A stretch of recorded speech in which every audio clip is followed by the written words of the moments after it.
Pronto, a aula está começando a ser gravada agora. A gente vai começar a conversar sobre embargos de declaração. E o Gabriel ele tinha acabado de sugerir a gente uma hipótese de cabimento dos embargos de declaração. Você pode repetir, Gabriel, por favor?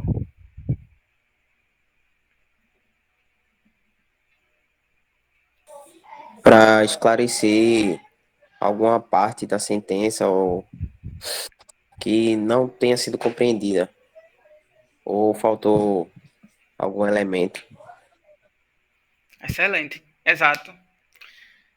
Então aí o Gabriel já nos trouxe, na verdade, não, mas duas hipóteses de cabimento dos embargos de declaração.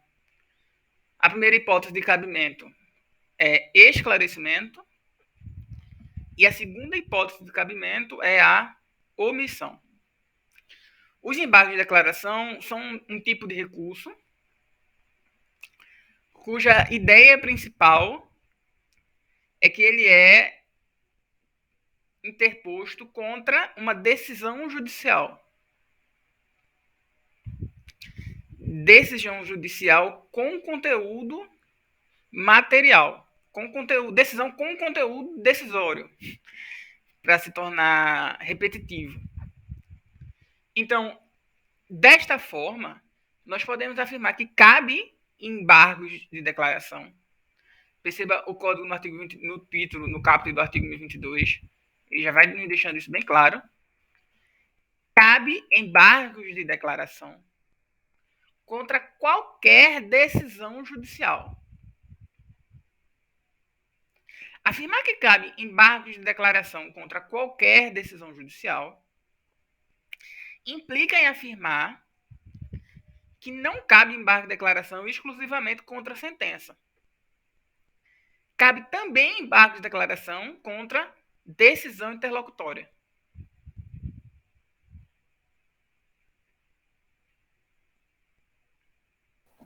Cabe despacho também, hein? Excelente pergunta, Roberto.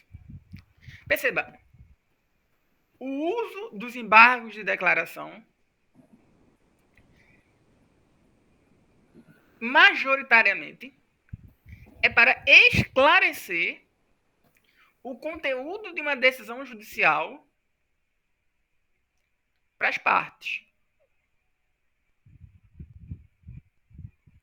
E, habitualmente, o conteúdo de um despacho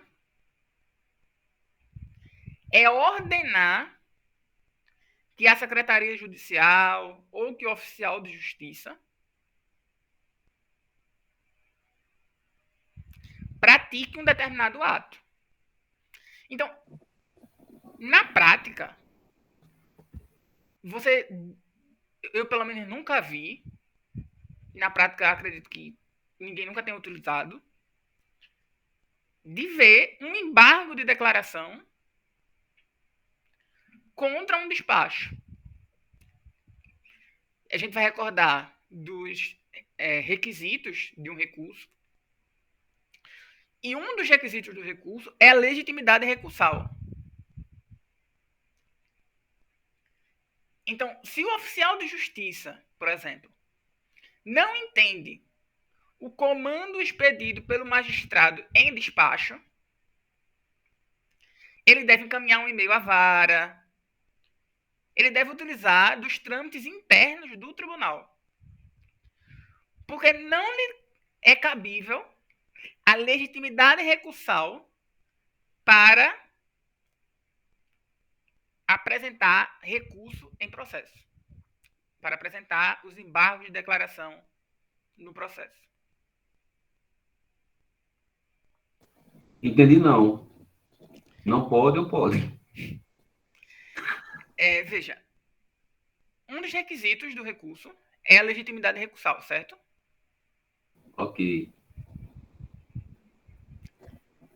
Não tem legitimidade recursal quem não é parte ou terceiro interessado no processo. A gente viu isso, acho que na primeira ou na segunda aula. Mesmo em relação a quem é terceiro, há determinadas restrições impostas pelo próprio código dessa legitimidade recursal, que não cabe falar agora porque tem pouca influência sobre o nosso tema de estudo atual, o nosso tema da conversa atual, que são os embargos de declaração. Ok, então, por regra, só tem legitimidade recursal para apresentar recurso a parte ou o terceiro. Também, por regra, os despachos são dirigidos aos auxiliares da justiça, o chefe de secretaria, o oficial de justiça. Então, considerando essas duas regras, é difícil imaginar uma hipótese em que um despacho não seja compreendido pela parte. É fácil imaginar uma hipótese em que o despacho não seja compreendido pelo oficial de justiça, ou que não seja compreendido pelo chefe de secretaria. Mas como essas pessoas não têm legitimidade recursal, elas não podem apresentar embargos de declaração. No máximo, vão enviar um e-mail à vara, vão enviar um WhatsApp ao juiz, porque elas não têm legitimidade recursal. Então, eu poderia lhe dar uma resposta generalista, dizendo, olha, não cabe embargos de declaração de despacho. Mas entenda que o código diz que cabe contra qualquer decisão judicial. Então, em tese, até se pode afirmar da possibilidade de embargo de declaração contra despacho. Só que na prática, não se vislumbra um exemplo possível.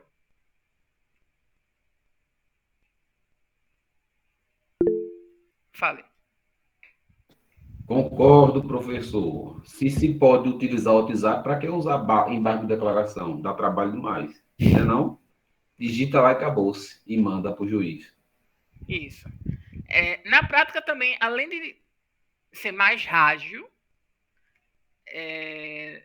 como eu disse, faltaria legitimidade recursal para o chefe de secretaria ou para o oficial de justiça.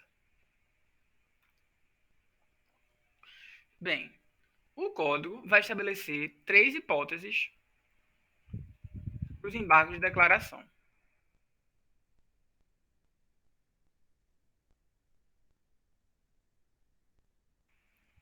No inciso 1º, afirma-se que cabe embargos de declaração para esclarecer obscuridade ou eliminar contradição. Então, alguns exemplos que eu já vi.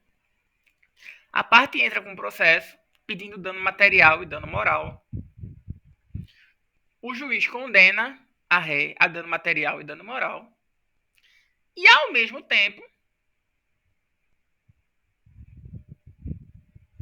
condena a parte autora em honorários de sucumbência. Há uma clara contradição. Se a parte autora ganhou o processo, ela não pode ser condenada em honorário de sucumbência. Como vocês vão verificar que todos esses termos, ou a maioria desses termos, pelo menos, são termos de textura aberta, que podem ter múltiplos significados. Alguém também poderia dizer, professor, o que há não é, nesse exemplo, o que há não é uma contradição. O que há é um erro material. O autor, o juiz, provavelmente pegou a minuta do assessor, o assessor provavelmente copiou a minuta de outra decisão. Na outra decisão, quem tinha perdido o processo era a parte autora. No copia e cola de fazer a decisão judicial, ele esqueceu de substituir autor por réu. E na decisão final saiu autor. Erro material, professor. Se a decisão está dizendo que o autor ganhou, ali é um erro material, basta excluir autor e colocar réu. Bem, a gente não vai discutir, até porque não tem nenhum efeito prático, a gente discutir se é contradição ou se é erro material. É certo que, seja contradição ou seja erro material, o recurso cabível para a correção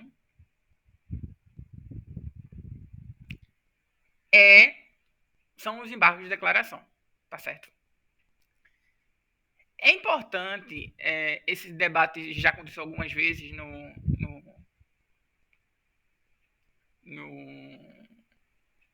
nos processos, no processo civil em geral. Porque o que acontece é que, se for contradição, só pode ser corrigido por meio de embargos de declaração. Por outro lado, se for erro material, o juiz poderia corrigir até de ofício. Então aí vai gerar algum debate, porque as pessoas vão dizer, olha, se acontecer da parte perder o prazo dos embargos de declaração, então a parte vai defender que ali é uma contradição e não um erro material. E aí, se acontecer, por exemplo, dela perder também o prazo da apelação, transitou em julgado com aquela contradição. Outra vez, mesmo que a parte perca o prazo dos embargos de declaração, daqui já digo logo que o prazo é de 5 dias, diferente da regra geral dos recursos, que o prazo é de 15. Então, se acontecer da parte perder o prazo dos embargos de declaração e perder a parte da apelação, sendo erro material, o juiz ainda assim pode corrigir de ofício, tá certo? Então aí tem essa polêmicazinha entre se é contradição ou se é erro material. A jurisprudência do STJ tem se encaminhado no sentido de cada vez mais entender como erro material, não só essa questão de trocar de nomes, mas também se houver contradição lógica entre dano material e dano moral, por exemplo. Condena a parte réu ao dano material. E aí a parte ré, além de apresentar contestação, tinha apresentado também reconvenção, pedindo dano moral por abuso do direito processual. E aí o juiz vai e condena a parte autora por dano moral. Só que não faz nenhum sentido você condenar a parte ré pelo dano material, portanto, afirmar que a parte autora teria direito, e ao mesmo tempo condenar a parte autora por dano moral em razão do fundamento de abuso do direito processual. Ela não teria abusado de um direito porque só se abusa de um direito quando não se tem o direito. Por exemplo, ela teria abusado do direito processual se ela tivesse entrado com vários processos contra a parte ré, sabendo não ter direito. Pois muito bem. O STJ, nesses casos, tem considerado não como contradição, embora me pareça que se o juiz utiliza como fundamento da condenação por dano moral explicitamente o abuso do direito processual, o que houve foi uma contradição. Mas utilizando de uma análise retórica, o STJ tem relativizado isso para dizer, olha, não é uma contradição, na verdade foi um erro material, o juiz talvez não tenha discernido muito bem sobre o que seja esse abuso de direito processual, e a gente pode considerar como erro material e pode ser corrigido de ofício. Isso tudo dentro daquela lógica que a gente conversou lá na primeira ou segunda aula de processo civil 1 ainda, de que o processo ele tem uma finalidade social, ele é um instrumento para a consecução de direitos. E, portanto, a gente tem que instrumentalizar as formas, a gente tem que buscar uma primazia de mérito, a gente tem que fazer uma leitura constitucional do processo. Bem, dentro dessa lógica, o STJ tem relativizado esses conceitos tão distintos, ou que às vezes a doutrina tenta transformar em tão distintos, de contradição e de erro material. Então a gente já viu o inciso 1 do artigo 1022, esclarecer a obscuridade ou eliminar a contradição. A gente já viu o inciso 3, que é o de corrigir erro material. E agora a gente dá uma lida sobre o inciso 2. Também serve os embargos de declaração para suprir a omissão de ponto ou questão sobre o qual devia se pronunciar o juiz de ofício ou a requerimento. Bem, os pontos a respeito do qual o juiz devia se pronunciar de ofício são as chamadas... Eita, Jesus! São os chamados...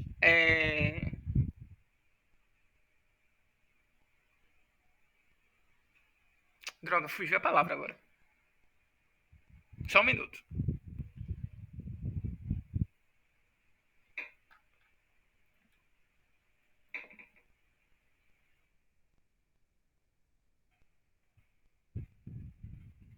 Só um minuto, eu vou dar Olha daqui.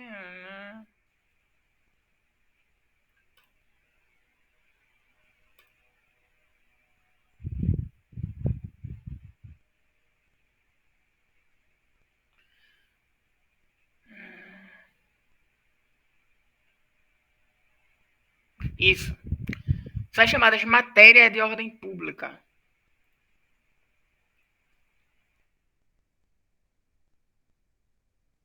O tema aqui para vocês. As chamadas matérias de ordem pública.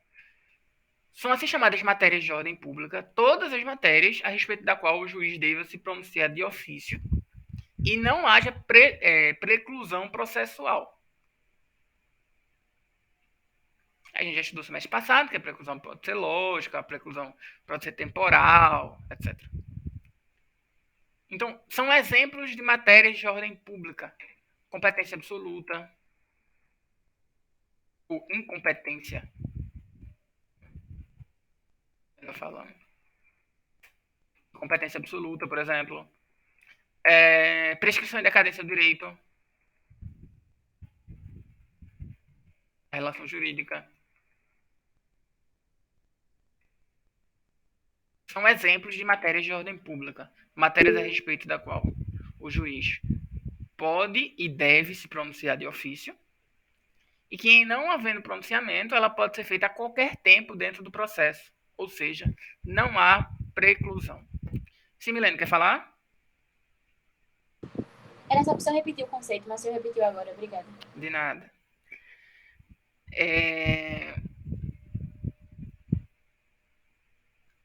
Bem, ou matérias a respeito da qual haja requerimento da parte para que o juiz se pronuncie e ele não se pronunciou. Essa questão de haver requerimento da parte a fim de que o juiz se pronuncie, a gente vai conversar sobre ela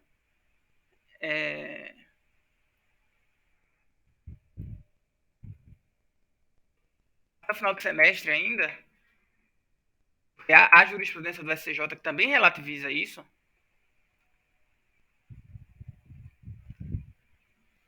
Porque o que acontece?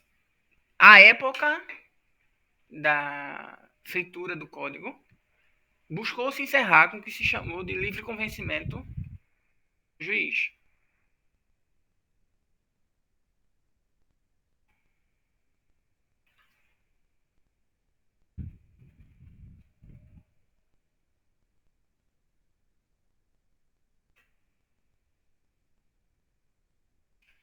Chamava-se de livre convencimento do juiz. Deixa eu ver se eu acho o artigo aqui.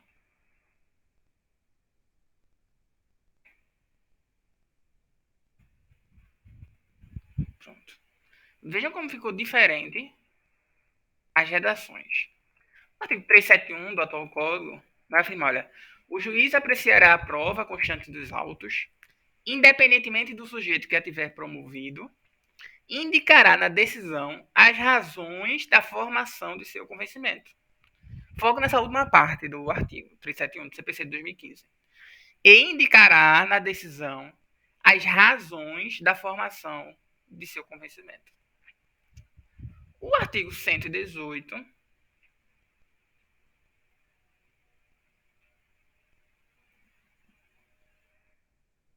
do CPC de 73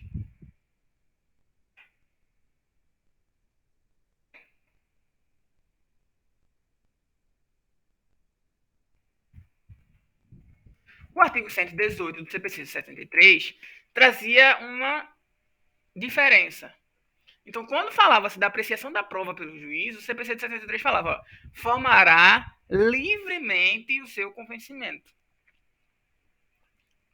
Quando o código estava no seu processo de produção legislativa, houve essa modificação textual, cujo objetivo era deixar explícito na lei de que não havia liberdade de convencimento aos magistrados.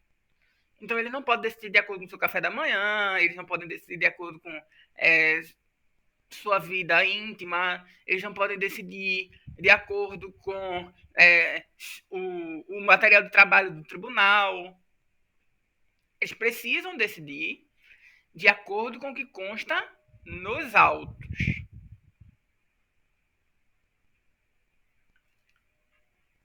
Havia, inclusive, na época, ainda hoje se comenta essa anedota, né? Daquela frase do Otto Bismarck, de que se você soubesse como se fazem, se você soubesse como se fazem, as leis são feitas salsichas, e se você soubesse como se fazem as salsichas, não as comeria. Afirmando, portanto, que se você soubesse como se faziam as leis, também acabaria não as seguindo. E fazia-se essa anedota com o Poder Judiciário. Então, a decisão judicial seriam feitas salsichas, e se você soubesse como elas são feitas, você não levaria seu problema ao judiciário e, tendo levado, não obedeceria às ordens judiciais. Tentando reduzir esse grau de discricionariedade, o CPC modifica o entendimento, acaba com essa questão de livre convencimento e coloca formação de convencimento, razões da formação do seu convencimento, numa busca de racionalizar o convencimento do magistrado.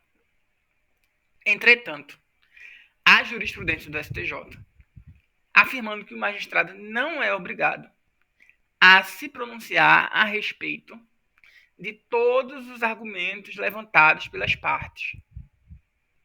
Inclusive, eu cansei de ver já decisões de embargo de declaração em que se utiliza dessa jurisprudência do STJ para afirmar que não há carência de fundamentação, mesmo quando o juiz não se pronuncia a respeito de todos os atos das partes, os argumentos levantados pelas partes.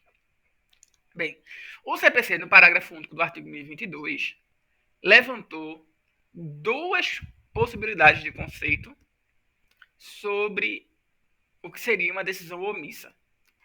A primeira possibilidade é quando, havendo tese firmada em julgamento de caso repetitivo ou em acidente de assunção de competência, se o juiz considera que essa tese é aplicada ao caso, ele deixa de se pronunciar a respeito.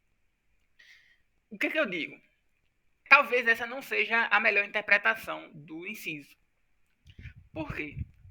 Porque se o juiz deixa de se pronunciar a respeito, nós não temos como saber se ele não se pronunciou a respeito porque ele foi omisso, ou se ele não se pronunciou a respeito porque ele considera que aquela tese não se aplica ao caso em que ele estava analisando. Então, o que a doutrina tem construído é o seguinte. Primeiro, há um ônus argumentativo para os advogados e as partes. Se o advogado e a parte acreditam que uma determinada tese, firmada em recurso repetitivo, tem incidência sobre o caso que está em julgamento, então o advogado e as partes devem peticionar em juízo informando a existência dessa tese firmada em recurso repetitivo. Ou em caso repetitivo, né? Já que o incidente de assunção de competência não pode muito bem se chamar de recurso. Então, primeiro, há esse ônus argumentativo às partes e aos advogados. Segundo ponto, há uma obrigação de fundamentação aos magistrados de que, tendo sido cumprido o ônus argumentativo das partes e dos advogados, eles se pronunciem na sua decisão interlocutória, mas isso serve muito mais para a sentença, eles se pronunciem na sua sentença, caso acreditem que há incidência daquele recurso repetitivo, ou ainda, caso acredite que não há a incidência daquele recurso repetitivo. Se eles acreditam que há incidência, devem se pronunciar e fundamentar porque há incidência, de que forma incide. Se o magistrado acredita que não há incidência, ele deve se pronunciar por que não há a incidência. Qual a diferença fática, qual a característica jurídica especial daquele caso, para que aquela tese repetitiva não tenha incidência no processo em análise. Até aqui tudo ok?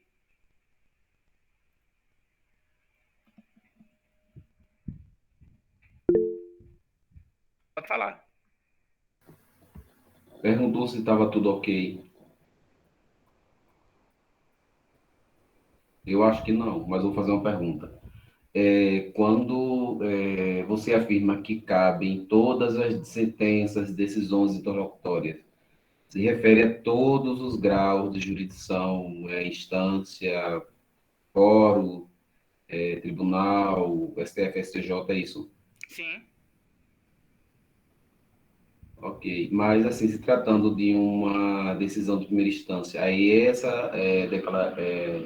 embargo de declaração pode ser direcionado ao mesmo juiz de primeira instância, é isso? Para corrigir a decisão, a sentença dele? Ou vai para outro, vai para o segundo grau? Excelente pergunta, Roberto. É um É, ponto. não só pode, como o embargo de declaração, ele deve ser direcionado ao mesmo juiz, desembargador, ministro, ao mesmo magistrado que proferiu a decisão judicial.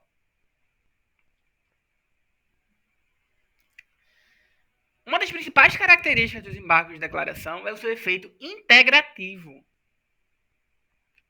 Efeito integrativo significa que a sentença ou a decisão interlocutória, enfim, a decisão judicial que julga os embargos de declaração passam a fazer parte da decisão judicial que foi objeto dos embargos de declaração. Então, se eu tenho uma decisão interlocutória contra a qual foi interposto embargo de declaração, e após esses embargos de declaração, há uma nova decisão judicial que o modifica em algum ponto,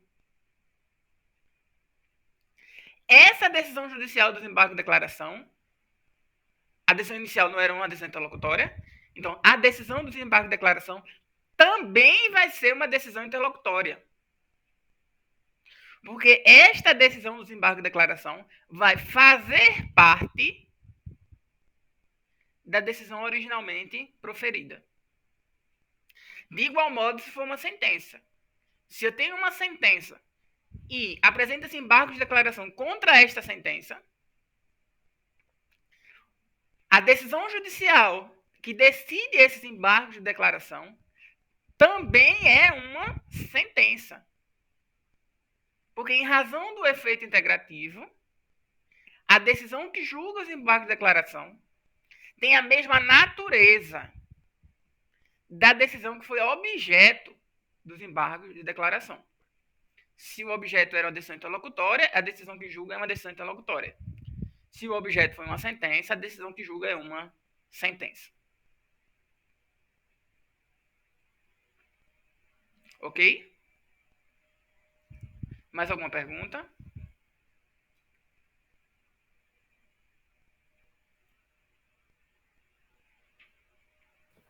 Não, acho que não.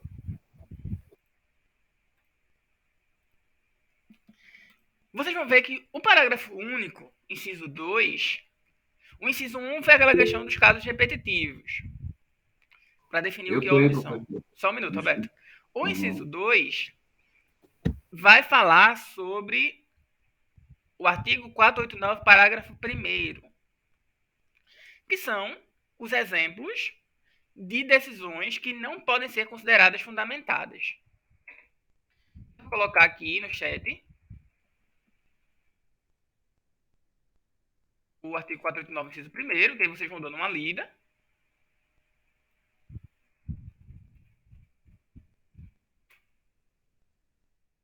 Percebam que os exemplos de decisões não fundamentadas do artigo 489, parágrafo 1º, são exemplos que estão sempre interrelacionados com a fundamentação da sentença, da decisão interlocutória. É que a natureza dos embargos de declaração é o esclarecimento, é a eliminação de contradição, é o aperfeiçoamento do julgamento do mérito de um determinado processo. Pode falar, Roberto. Esse recurso extraordinário, ele é específico do STF, não é isso? Isso, recurso extraordinário é específico do STF. A gente vai ver ele mais para frente. Aham. Aí eu não posso confundir embargo de declaração com esse recurso extraordinário, porque o embargo de declaração ele também vai caber ao STF. Ou no STF só cabe recurso extraordinário. Veja, o embargo de declaração é um tipo de recurso que cabe de quase todos os outros recursos. Então, por exemplo, eu entro com um processo, desse processo há uma sentença, uma apelação. Nessa apelação cabe um acórdão, do qual pode caber, se houver infração à interpretação de direito nacional, um recurso especial ao STJ. Ou, se houver uma infração à interpretação constitucional, um recurso extraordinário ao STF. Os embargos de declaração podem caber da sentença e, portanto, serem dirigidos ao juiz de primeiro grau. Podem caber da apelação e, portanto, serem dirigidos ao tribunal que julgou a apelação. Do recurso especial e, portanto, serem dirigidos ao STJ. Do recurso extraordinário e, portanto, serem dirigidos ao STF. Como eu falei, os embargos de declaração ele tem o objetivo de aperfeiçoamento do julgamento de mérito de um processo. Então, ele basicamente cabe de qualquer decisão judicial em qualquer instância ou tribunal que aquela decisão judicial for prolatada. Sempre caberá contra ou sempre será interposto na mesma instância, pelo mesmo tribunal, de preferência pelo mesmo juiz que emitiu a decisão judicial contra a qual se busca a explicação de um esclarecimento, a eliminação de uma contradição, etc.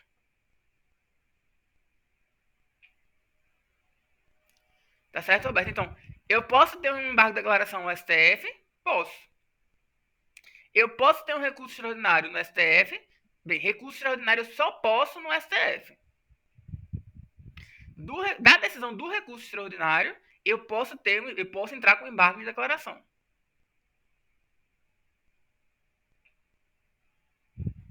Entendi, é recurso do recurso, não é isso? É o recurso da sentença. Entendi mais ou menos. É recurso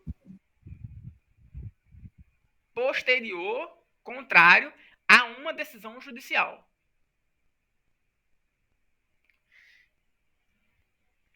Vocês já viram a estrutura do Poder Judiciário em Constitucional? Acho que sim, mas eu esqueci. O professor de Direito Constitucional, habitualmente, ele vai levantando como se fosse uma árvorezinha, né? Juiz de primeira instância, aí esse juiz de primeira instância pode ser um tribunal estadual, pode ser um tribunal federal. Oi? Eu lembro. Oi, Milene? Eu lembro do organograma. Pronto. Eu lembro do organograma. Pronto, exato. Então, a gente tá vendo recursos, a gente tá subindo nesse organograma. A gente tem a sentença no primeiro grau, do juiz de primeira instância. Dessa sentença cabe apelação. Para quem vai ser dirigida a apelação? Depende. Quem emitiu a decisão foi um juiz de um tribunal estadual, foi um juiz do trabalho, foi um juiz eleitoral. Então é por isso que eu digo, tem que ter essa conversa entre constitucional e processo civil. A gente tem que lembrar do organograma do Poder Judiciário, e aí dentro do organograma do Poder Judiciário, a gente aplica os recursos do processo civil. O processo civil ele vai entrar com as regras de processo e procedimento, e o Poder Judiciário vai entrar com a definição das instituições em que esse processo e procedimento vai se desenvolver. Tá certo? Pois bem, então...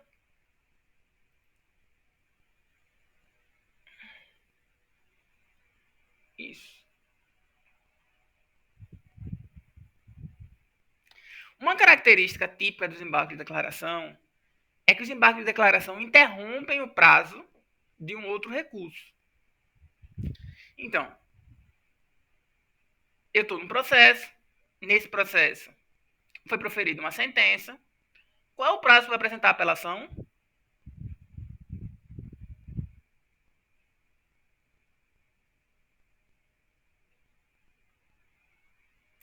Qual? 15 dias? Isso. Então, eu teria 15 dias para apresentar a apelação. 15 dias úteis para apresentar a apelação. O embargo de declaração tem por característica interromper o prazo dos outros recursos.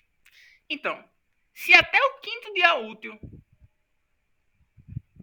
posterior à sentença eu apresento os embargos de declaração, julgados os embargos de declaração, eu reinicio a contagem para a apelação. Pode parecer lógico, mas pode parecer um pouco estranho para quem conta. Então, imaginemos que eu tenha um embargo de declaração julgado no dia 1º de abril. Uma sentença proferida no dia 1º de abril. Em que fui intimado da sentença no dia 1º de abril. Eu tenho 5 dias úteis para apresentar embargos e tenho 15 dias úteis para apresentar apelação. A gente vai trabalhar com o mês de abril como se não houvesse feriado, tá bom, pessoal? Eu sei que tem um outro feriado aqui, dia 14, 15, 21, 22, que não vai ter funcionamento do fórum, mas a gente vai trabalhar como se não tivesse feriado. Bem, como eu teria 15 dias para apelação, a minha apelação da sentença que eu fui intimado dia 1, eu teria até o dia 22 de abril para apresentar a apelação. Porém, como eu tenho 5 dias para apresentar os embargos de declaração, então, da sentença da qual eu fui intimado dia 1, eu posso entrar com embargo de declaração até o dia 8. Perceba que entre o dia 1 e entre o dia 4 e o dia 8, se o embargo de declaração não interrompesse o prazo do outro recurso, nós estaríamos contando tanto o prazo do recurso de embargo de declaração, quanto o decurso de prazo do recurso de apelação.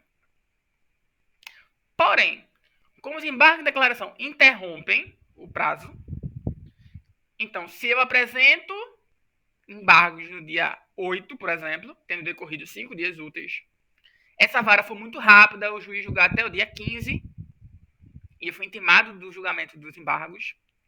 No dia 18, eu conto novamente 15 dias úteis para a apelação.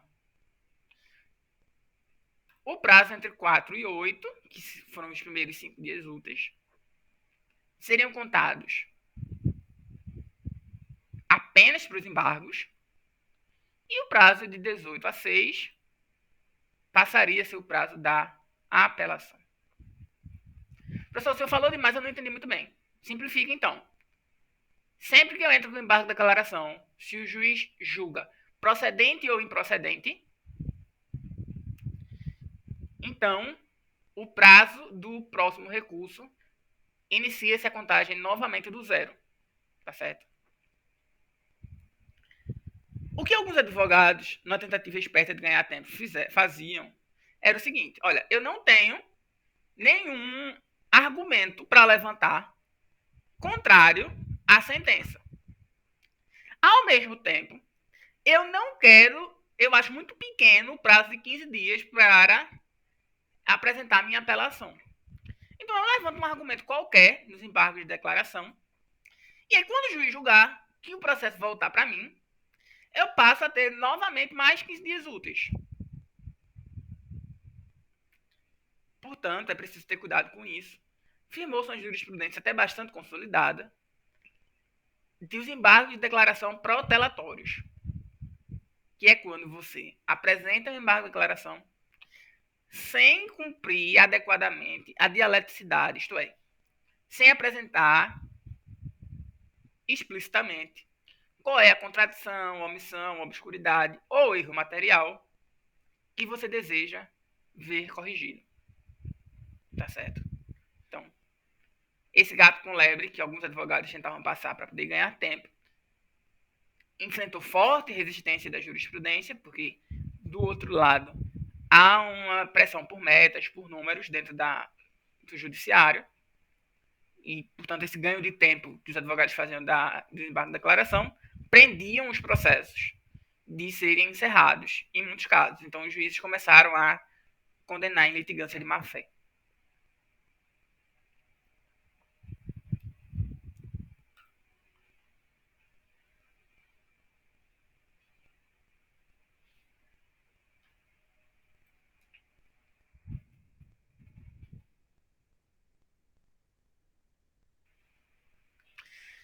A gente chama atenção também para o final do artigo 1023.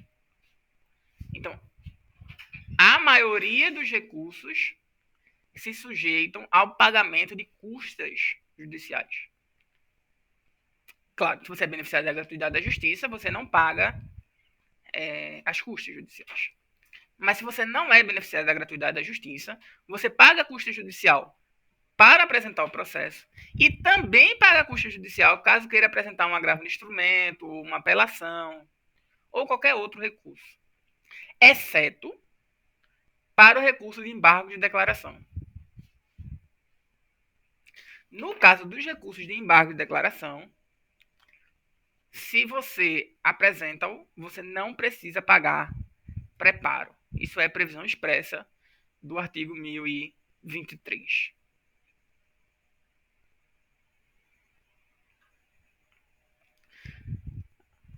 O artigo 1024, parágrafo 4º e 5º, a gente já chegou a conversar em sala. Eu lembro até que a Leilane trouxe uma súmula para a gente debater.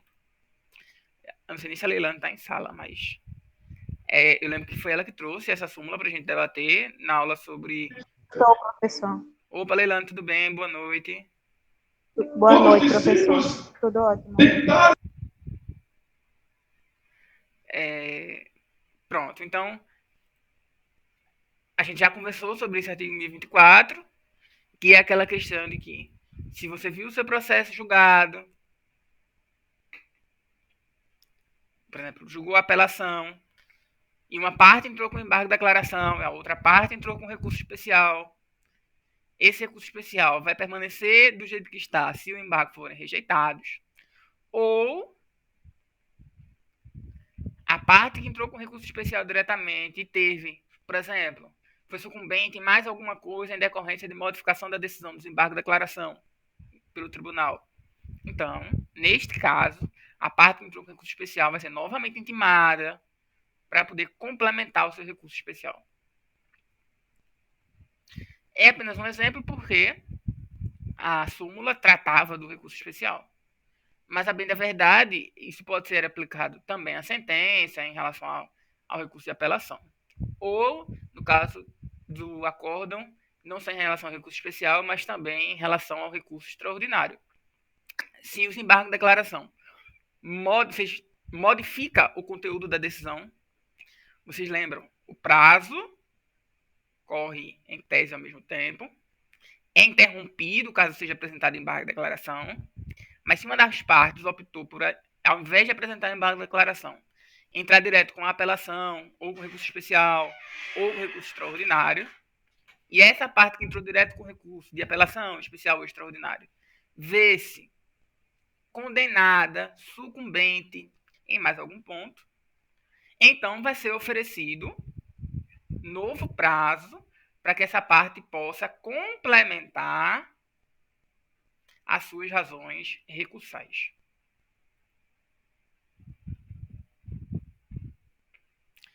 O artigo 1026 vai nesse mesmo sentido que eu estou afirmando, ele vai falar sobre a interposição de recurso, que ele interrompe o prazo, o embargo da declaração, e vai falar sobre a ausência de efeito suspensivo dos embargos de declaração. Então, se você entra com uma apelação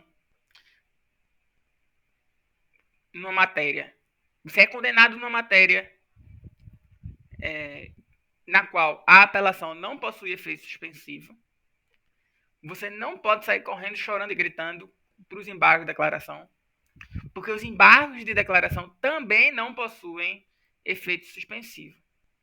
Quais são as mesmas matérias que a apelação não tem efeito suspensivo? Tem aqui em cima.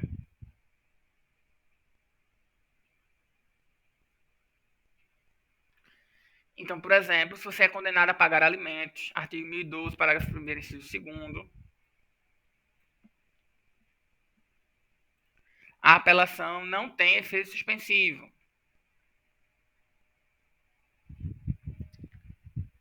Aí alguém poderia dizer, então o embargo da declaração tem efeito suspensivo? Também não. Como a gente já viu lá na aula da apelação, a única forma de aplicar esse efeito suspensivo seria por meio de um pedido de tutela provisória Mas essa tutela provisória tem um procedimento especial previsto no artigo 1012, parágrafo 3º, tá? Deixa eu ver aqui, falta alguma coisa.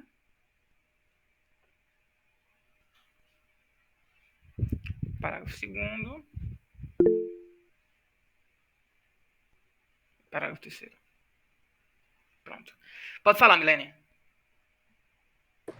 Ô, professor, então você está dizendo que os embargos de declaração nunca vão possuir efeito suspensivo, é isso? Isso.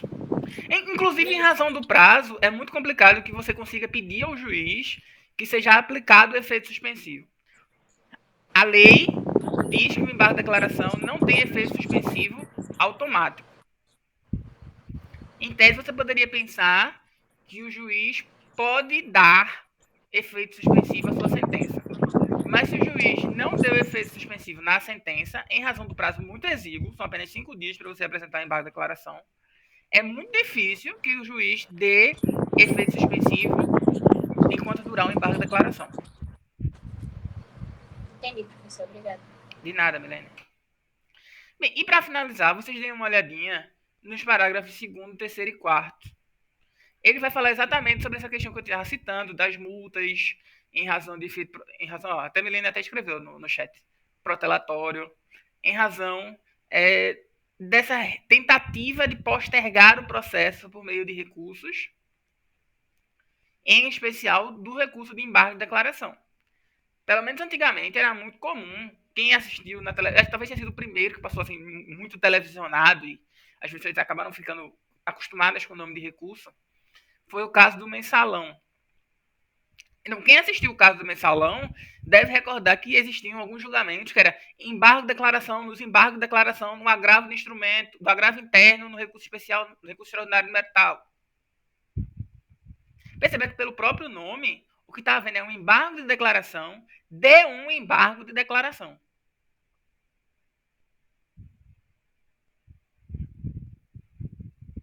Sempre naquela toada de tentar aperfeiçoar o mérito, mas a gente sabe que a gente trabalha com pessoas, as instituições estão sujeitas às especificidades das pessoas, e, portanto, algumas pessoas querem apenas, de fato, entram no judiciário com o objetivo de protelar. E aí, nessa toada, acho até que um número muito excessivo, o terceiro embargo de declaração seguido, você apresenta embargo de declaração de embargo de declaração. O terceiro embargo de declaração, ou seja, um embargo de declaração de embargo de declaração de embargo de declaração, ele não será admitido se o seu embargo de declaração e o seu embargo de declaração de embargo de declaração, a gente tem isso no Poder Judiciário, for considerado protelatório. Tá certo?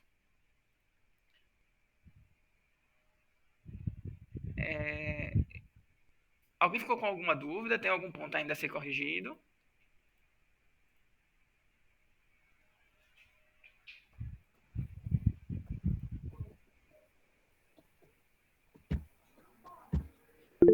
Pode falar, Roberto. Você exemplificou que é embargo de declaração, são 5 dias úteis, e interposto, a apelação vai começar a contar o prazo dela 15 dias após esse julgamento do embargo, não é isso? Mas isso é referente apenas à apelação, Eu a não todos entendi os tua outros pergunta, tu pode recursos. repetir de novo? Vou repetir agora. O embargo de declaração tem 5 dias úteis, interpondo esse embargo de declaração, a apelação passará a contar após o julgamento do embargo, não é isso? Isso. O prazo da apelação inicia-se do zero após o julgamento do embargo, caso seja embargo de declaração de sentença, né? Ok. Então, isso serve apenas para apelação ou são todos os recursos? Ou a apelação foi apenas um exemplo? A apelação foi apenas um exemplo. Essa questão do prazo começar do zero é uma consequência... Eu até fechei aqui a lei. Peraí, só um minuto. Acho que é artigo 1023.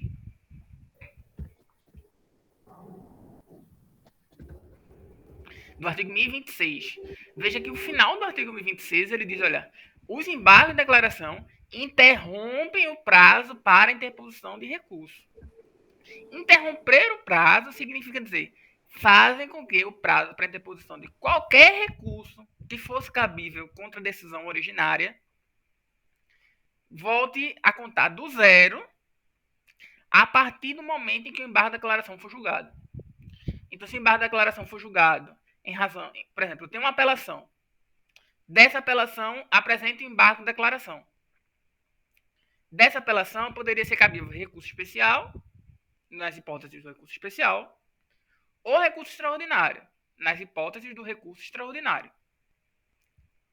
O prazo do recurso especial ou do recurso extraordinário, em tese, começaria a contar a partir do primeiro dia útil após a intimação.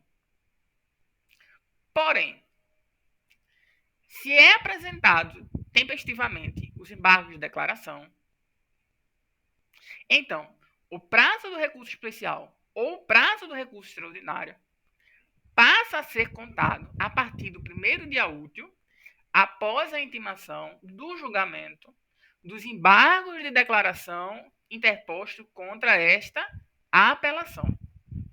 Perceba, os embargos de declaração interrompem o prazo para a parte que apresentou o recurso de embargo de declaração. Então, se A e B litigam, B apresenta embargo de declaração e A não apresenta,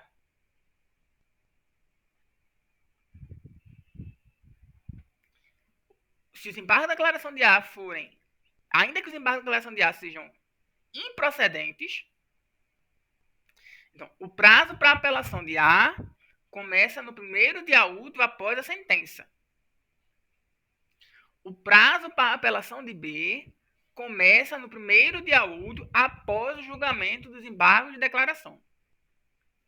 Tem a possibilidade de A ter novamente prazo para apelação? Sim. Se, em razão dos embargos de declaração de B, A vier a ser sucumbente em alguma parte do processo que ele não tinha sido originalmente sucumbente. Então, se A perdeu o processo em dano material e dano moral, e B apresenta e não recorre, não apresenta apelação, e B apresenta embargo de declaração para aumentar a condenação do dano moral de A, o prazo de A apresentar apelação já passou. E esse aumento do dano moral, do valor do dano moral, não implica em abertura de novo prazo para A. Agora, por exemplo, se A é condenado em dano material, mas não é condenado em dano moral, e B apresenta embargo de declaração para dizer, magistrado, houve uma contradição, um equívoco em relação ao dano moral, embora o senhor tenha fundamentado que daria o dano moral, acabou no dispositivo afirmando que não condena, e o magistrado concorda e passa a condenar A em dano moral, então, a partir dessa decisão, cria-se um novo prazo para que A apele, porque ele não havia sido condenado originalmente no dano moral. E esse novo prazo da apelação reduz o campo da matéria da qual A poderia apelar. Como o prazo precluiu e ele não apelou, ele vai ter um novo prazo aberto, mas exclusivamente sobre a matéria em que ele passou a ser condenado.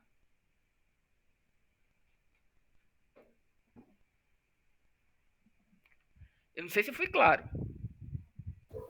Foi não. Vou mentir. Inclusive, eu quero fazer uma pergunta. Mas como é que pode chegar ao fim da apelação, né, que é 15 dias úteis após a sentença, e a outra parte entrar com embargo de declaração se é 5 dias úteis? Então, Foi isso que você falou no início, não foi? Não. Não entendi essa parte. não, veja. São prazos diferentes, portanto, cada um tem a sua tempestividade, né? O que eu estou dizendo é que o julgamento dos embargos de declaração muito dificilmente vai acontecer ainda durante os 15 dias úteis do prazo da apelação. Eu não sei se você já teve a prática de trabalhar com processo, mas dificilmente uma petição é protocolada hoje e julgada em até 5 dias, ou em até 10 dias.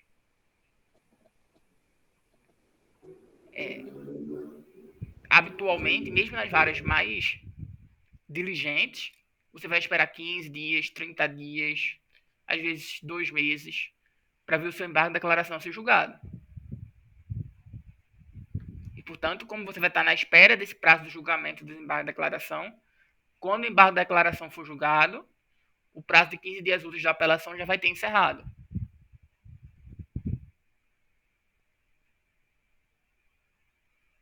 Entendi agora, porque na prática tem umas diferenças, não é isso? Na prática, esse prazo eles começam, né? Os 5 dias úteis e os 15 dias úteis vão começar ao mesmo tempo, contando para os dois. Encerrados os 5 dias úteis, quem apresentou embargo de declaração vê o seu prazo da apelação interrompido e, portanto, vai voltar a contar a partir do momento em que seu embargo for julgado. Quem não apresentou o embargo de declaração continua contando seus 15 dias úteis para apelação. Na verdade, isso é porque os juízes no Brasil têm um salário muito baixo e uma demanda muito grande, não é isso? Eu concordo com a segunda parte, discordo da primeira. O salário dos juízes não é baixo. O salário é baixo, é? A gente vê juiz ganhando 30 mil inicial em alguns casos. Eu não entendi, não, foi a ironia da situação. É porque a segunda parte não é ironia, a segunda parte é verdade. Os juízes têm uma demanda muito grande. Ele trabalha mais, já que o salário é muito alto, trabalha mais, de noite, de madrugada, qualquer hora. Existem várias, sem parar. Existem várias judiciais que proferem 10, 20, 30 sentenças por dia.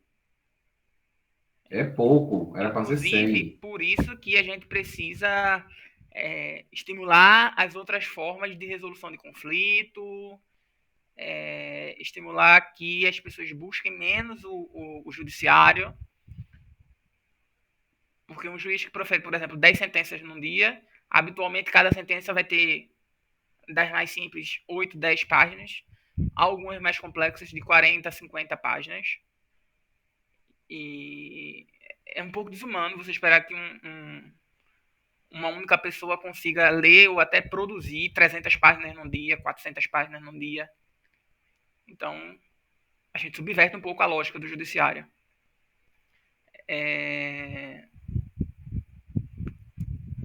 Então, a prática é que o prazo do desembarque da declaração e da apelação, em tese, começa a contar no mesmo dia, o primeiro dia útil após a intimação da sentença. Contam-se 5 dias úteis, encerra o prazo do desembarque da declaração, ocorrendo, portanto, preclusão temporal para aqueles que não apresentaram os embargos em relação aos embargos da declaração. Se não apresentou, vai contar sexto, sétimo, oitavo, até o 15º dia útil para apelação. Para quem apresentou, depois de ver julgado os embargos de declaração, você volta a contar, caso seja sucumbente, é óbvio, o prazo primeiro, segundo ou terceiro, até o 15º dia útil para a apelação.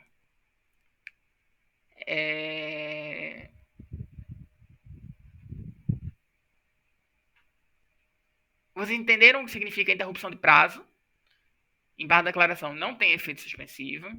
Embargo de declaração interrompe o prazo recursal, fazendo com que qualquer recurso cabível contra aquela decisão judicial volte a contar do zero depois do seu julgamento. Embargo de declaração tem por sua principal característica o efeito integrativo. Então, o embargo de declaração, a decisão de um embargo de declaração interposto contra a decisão interlocutória é uma decisão interlocutória. A decisão de um embargo de declaração interposto contra a sentença é uma sentença. Embargo de declaração, por regra, tem uma análise do mérito. Embargo de declaração busca aperfeiçoar fundamentos da decisão judicial. E uma coisa que eu não comentei, mas talvez fizesse mais sentido na época que a gente acreditava no sistema de civil law puro, de perfeição das leis, de excepcional racionalidade dos legisladores, e dos julgadores também. Mas o embargo de declaração, ele tem por máxima a ideia de que os julgadores não são perfeitos. E que os julgadores não fazem a mera interpretação do texto legal. vocês devem ter estudado legalismo, normativismo, realismo, aquela ideia de que é possível você, em algum momento, não precisar de uma interpretação sobre um texto normativo. Bem, a ideia trazida pelo desembargo da declaração, imposta quando o sistema o aceita como um tipo de recurso, é justamente a de que não há uma mera declaração na decisão judicial. A decisão judicial constitui, interpreta e aplica direito. Portanto, pode haver nela carência de concretização em razão de um déficit de interpretação.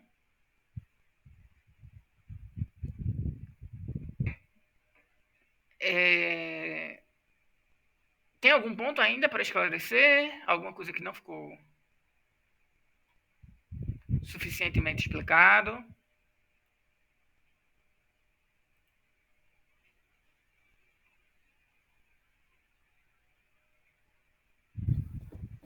Na verdade, só uma afirmação, né? Pode falar. Acho o direito extremamente eficiente, porque ele já, né, prevê erro e justifica. Então, o juiz pode errar e justificar, não é? Tem que justificar sempre.